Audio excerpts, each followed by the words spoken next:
তোমার বউ বারবার তার বয়ফ্রেন্ডের সাথে পালিয়ে যাচ্ছে। গত 7 দিনে সে 4 বার বাসা থেকে বের হয়ে চলে গেছে। কোথায় যাচ্ছে সেটা কেউ জানে না, কিন্তু সেটা নিয়ে তোমার কোনো মাথা ব্যথা নেই। তোমার কি একটু লজ্জা করছে না? তুই কি একটু চুপ করবি? না ভাইয়া, আমি চুপ থাকবো কেন? কেন আমি চুপ থাকবো? তুই চুপ থাকবি কারণ আমি তোকে চুপ থাকতে বলেছি। না ভাইয়া, এটা মান সম্মানের ব্যাপার, এখানে আমি চুপ থাকতে পারবো না। তুই কি বাংলা সিনেমার মতো ডায়লগ দেওয়া বন্ধ করবি? বিষয়টা তুমি মোটেও বুঝতে পারছো না। আচ্ছা, তারপর আর কি ভাইয়া, তোমার সাথেও তো সে ভালো ব্যবহার করে না, তারপরও তুমি কেন তার সাথে সংসার করছো? এই বিষয়টাকে তুমি এত স্বাভাবিকভাবে কিভাবে নিচ্ছ? ঠিক আছে, আমি স্বাভাবিকভাবে নিচ্ছি না, আমি খুব সিরিয়াসলি বিষয়টা দেখবো। না, তুমি দেখছো না। যা এখান থেকে। তুমি একদমই দেখছো না। তুই জানিস? হ্যাঁ ভাইয়া জানি। ভাবি 2 দিন পর পর বাসা থেকে চলে যাচ্ছে। যখন তার বয়ফ্রেন্ড তাকে তাড়িয়ে দেয় তখন সে আবার বাসায় ফিরে আসে। তুমি তাকে বাসায় ঢুকতে দাও। তোকে এসব কথা কে বললো? আমাকে কারো বলতে হবে না ভাইয়া, আমি সবই জানি, আমি নিজের চোখে দেখেছি।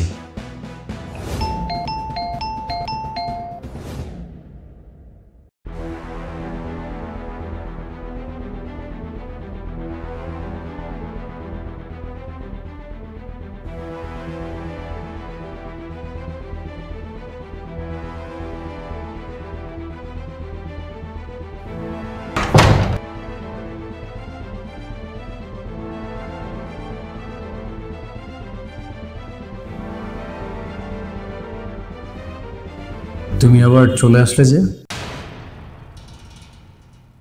কি ব্যাপার, কোনো কথা তো বলছো না? কোনো সমস্যা হয়েছে?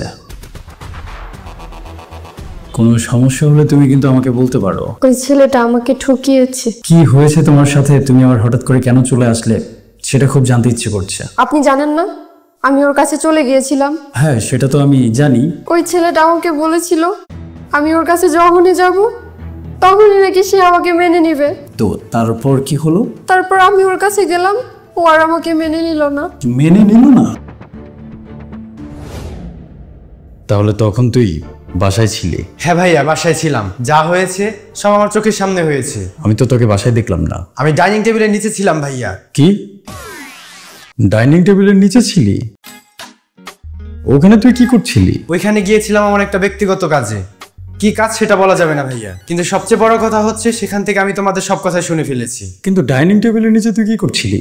আজব মানুষ তো তুমি। আমি ডাইনিং টেবিলের নিচে কি করছিলাম সেটাই তোমার কাছে বড় হয়ে গেল। এদিকে তোমার বউ অন্য মানুষের সাথে পালিয়ে যাচ্ছে, সেটা নিয়ে তোমার কোনো মাথা ব্যথা নেই। আচ্ছা, সেটা নিয়েও মাথা ব্যথা আছে, কিন্তু ডাইনিং টেবিলের নিচে একজন সুস্থ স্বাভাবিক মানুষ কি করতে পারে? তার কি কাজই বা থাকতে পারে?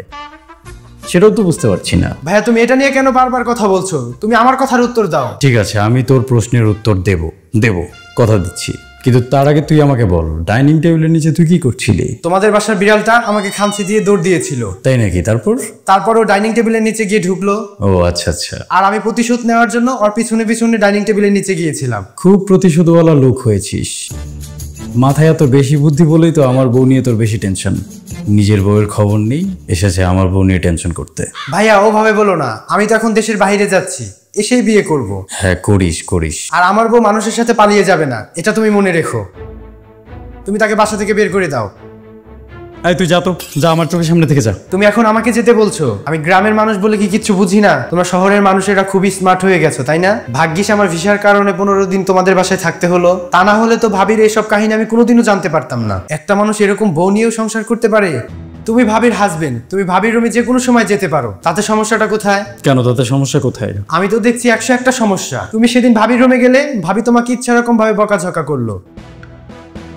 তুই শুনে ফেলেছিস? আপনাকে আমি কতবার বলেছি যে আমি আপনাকে পছন্দ করি না? আমার মা বাবা জোর করেছে, এর জন্য আমি আপনাকে বিয়ে করেছি। তুমি এত রাগ করছো কেন? আপনি আমার রুমে কেন এসেছেন? আমি আপনাকে বলেছি না আপনি আমার রুমে আসবেন না? আমি আমার মাথা ব্যথার মেডিসিনটা খুঁজে পাচ্ছি না, প্রচন্ড হেডেক হচ্ছে, তো ভাবলাম হয়তো তোমার রুমে আছে। আপনি জানেন না আপনার কোনো জিনিসই আমি ধরি না, তারপরেও আপনি আমার রুমে কেন আসতে গেলেন? আচ্ছা ঠিক আছে, আই এম সরি, আমি আর কখনো এই রুমে আসবো না। একে তো আমার জীবনটা নষ্ট করে দিয়েছেন, আবার এসে সরি বলছেন। তুমি কিন্তু শুধু আমার উপর রাগ করছো। আমি তো তোমাকে বললাম আমি আর কখনো তোমার রুমে আসবো না। আপনার সাথে এক ছাদের নিচে থাকাটাই আমার ভুল হয়েছে। আমার অনেক আগে এখান থেকে পালিয়ে যাওয়া উচিত ছিল। পালিয়ে যাওয়া উচিত ছিল মানে কি? তুমি কোথায় পালিয়ে যাবে? কোথায় যাব আবার? আমার বয়ফ্রেন্ডের কাছে চলে যাব। তুমি তো বলেছিলে তোমার বয়ফ্রেন্ড নাকি বিয়ে করে ফেলেছে। হ্যাঁ, বিয়ে করেছে, তাতে কি হয়েছে? ভালো তো আমাকেই বাসে। আমি যেমন ফ্যামিলির চাপে আপনাকে বিয়ে করেছি, ও তেমন ফ্যামিলির চাপেই বিয়ে করেছে।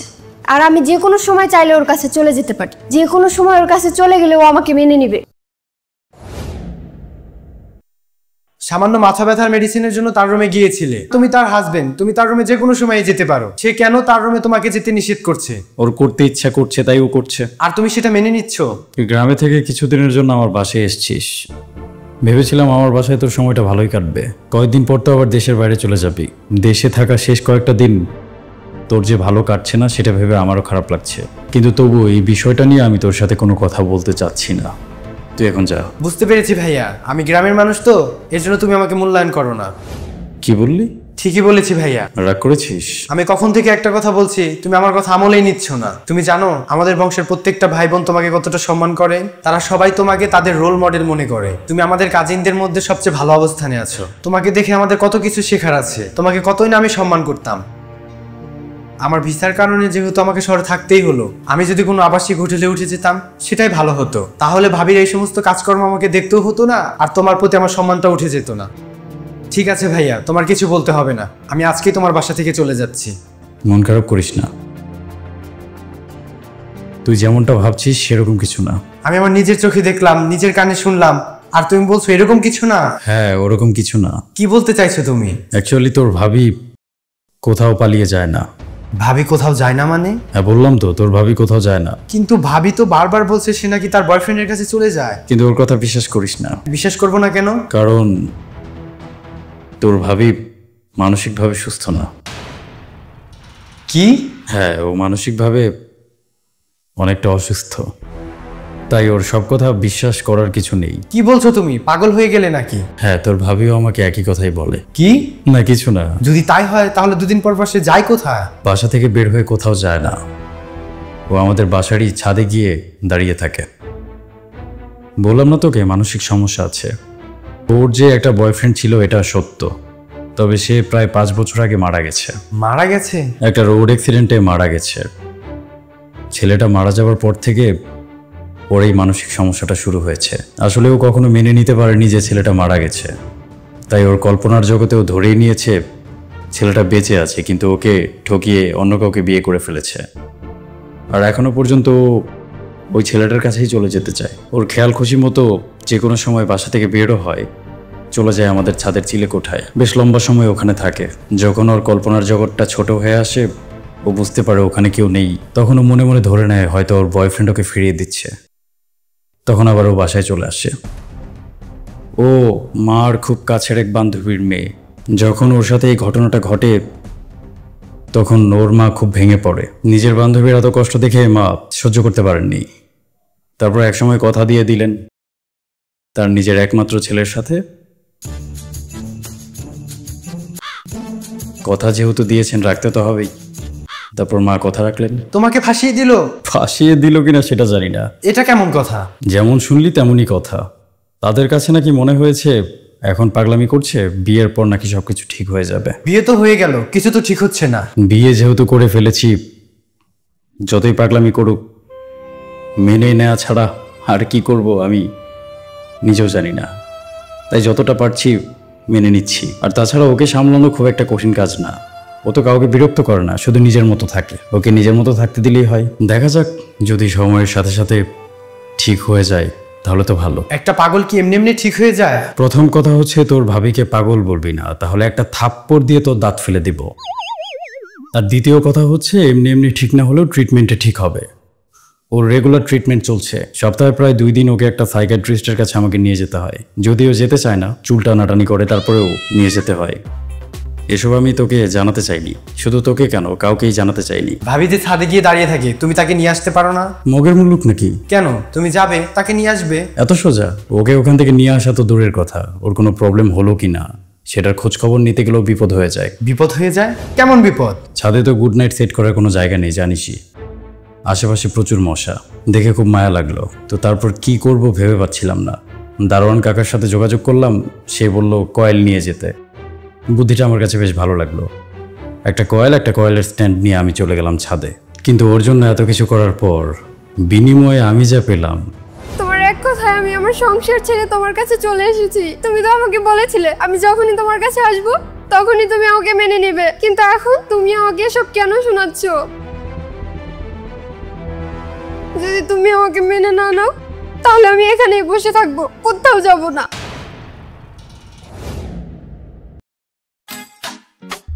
আর যদি বেশি বাড়াবাড়ি করো তাহলে আমি তোমার ঠ্যাং ভেঙে দিব, বলে দিলাম।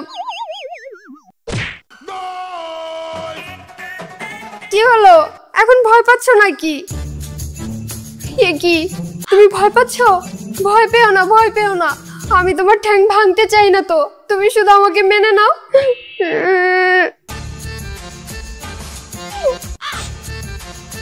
না না, তোমার কোনো অজুহাত আমি মেনে নিব না, শুনতেও চাই না।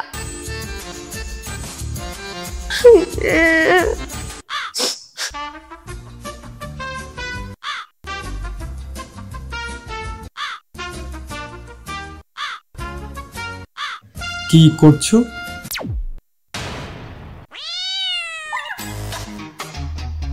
যাও এখান থেকে বলছি, কামড় দিব কিন্তু।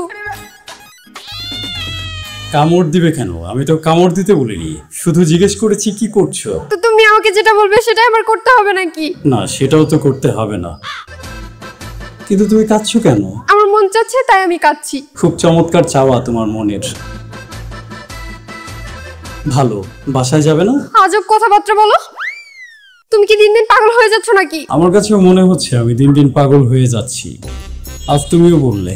আচ্ছা, তোমার কাছে কেন মনে হচ্ছে যে আমি পাগল হয়ে যাচ্ছি? পাগলই তো হচ্ছ, তা না হলে কি তুমি এসব কথা বলতে? তুমি কি জানো না তোমাকে ফেলে আমি আমার বয়ফ্রেন্ডের কাছে চলে এসেছি? জানি তো। জানো যেহেতু তাহলে আমাকে বাসায় যেতে বলছো কেন? ভুল হয়েছে, অনেক বড় অন্যায় হয়েছে। এরকম অন্যায় আর কখনো করবে না। না না, একদমই আর করবো না। তোমার বয়ফ্রেন্ডের বাসায় অনেক মশা। কোথায় বসা?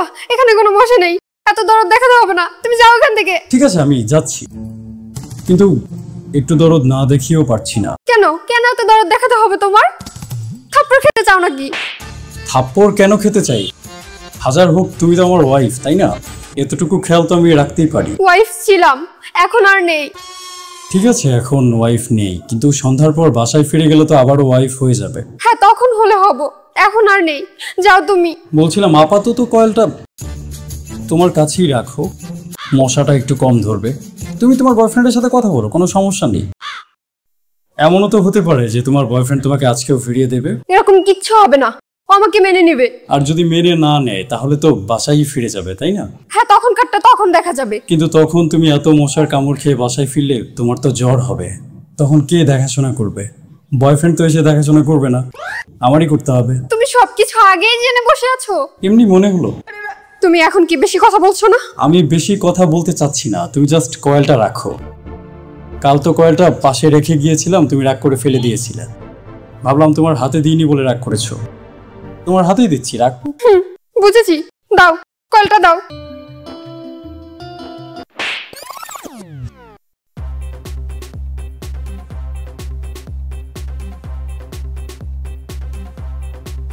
কি হলো, কথা বলছো না কেন?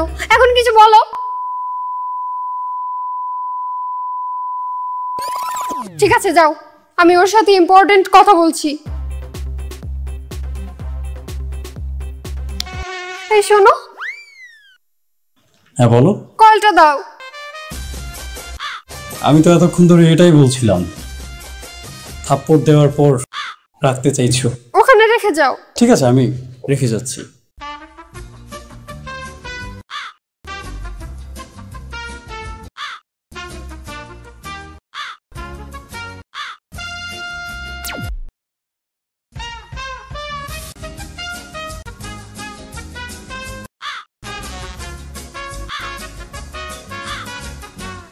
বলো, তুমি আমাকে মেনে নেবে কি মেনে নেবে না?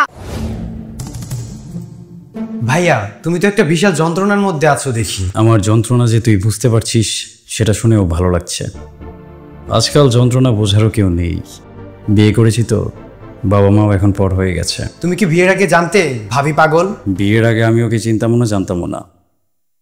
বললাম তো, মা সবই জানতো, কিন্তু মা ছাড়া আমাদের ফ্যামিলির আর কেউ ব্যাপারটা জানে না, যেমন তুই জানিস না। মা আসলে চায়নি কেউ ওকে মেন্টাল পেশেন্ট ভাবুক বা সেরকমভাবে ট্রিট করুক। আর আমিও বিষয়টা জানতে পেরেছি বিয়ের প্রায় 3 দিন পর, যখন ও প্রথমবার ওর বয়ফ্রেন্ডের কাছে পালিয়ে চলে যায়। প্রথমবার তো আমি ব্যাপারটা জানতাম না, প্রচণ্ড রাগ হয়েছিল, একটুর জন্য গায়ে হাত তুলিনি। রেগে মেগে মাকে ফোন করলাম, ভাবলাম মা হয়তো ওকে বকবে, উল্টো আমাকে বকলো। নিজেকে পাগল মনে হচ্ছিল, পরে ব্যাপারটা জানার পর সত্যি সত্যি পাগল হয়ে গেলাম। আর এখন তুই আমাকে আরো বেশি পাগল বানাচ্ছিস। আমি তোমাকে অনেক কিছু বলে ফেলেছি, তুমি মনে কোনো কষ্ট নিও না। না না, কষ্ট পাইনি তো, আমি খুব আরাম পেয়েছি, মনে খুব আরাম লাগছে। সরি ভাইয়া। হ্যাঁ হ্যাঁ ঠিক আছে, এখন তো আর আমার বাসা থেকে চলে যাবি না তাই না? সব তো তোকে বলেছি। না ভাই, আমি যাচ্ছি না। যে কয়টা দিন দেশে আছিস আর তোর ভিসার কাজটা যতদিন শেষ না হয় আমার বাসাতেই থেকে যা, আমার ভালো লাগবে। এই যে তোমাদের জন্য খাবার বেড়েছি, এসো খেয়ে আমাকে উদ্ধার করো। আপনি কেমন আছেন? হঠাৎ তুমি আমাকে আপনি করে বলছো কেন? এমনি ভাবি, একটু সম্মান দিলাম আর কি। তাই নাকি? সম্মান দিয়েছো, খুব ভালো লাগলো। এসো এসো, তোমরা তাড়াতাড়ি খেতে এসো তো, বিকেলবেলা আবার আমার বয়ফ্রেন্ডের সাথে দেখা করতে যেতে হবে।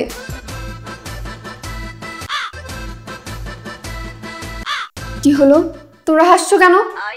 তোমরা ওকে দেখে কেন হাসছো? বলো কেন হাসছো? আমি কি সার্কাসের জোকার? না ভাবি, একদমই হাসছি না। ও আচ্ছা আচ্ছা, তাহলে ঠিক আছে, এসো খেতে এসো। আর হ্যাঁ, আমাকে আপনি আপনি করবে না, তাহলে দাঁত ভেঙে দিব। ঠিক আছে ভাবি, thank you. You are welcome. ভাইয়া, এখন আমার ভাবিকে দেখে কেমন যেন ভয় লাগছে। তাই নাকি? আর 7টা দিন আমার বাসায় থাক, বুঝবি কেমন লাগে।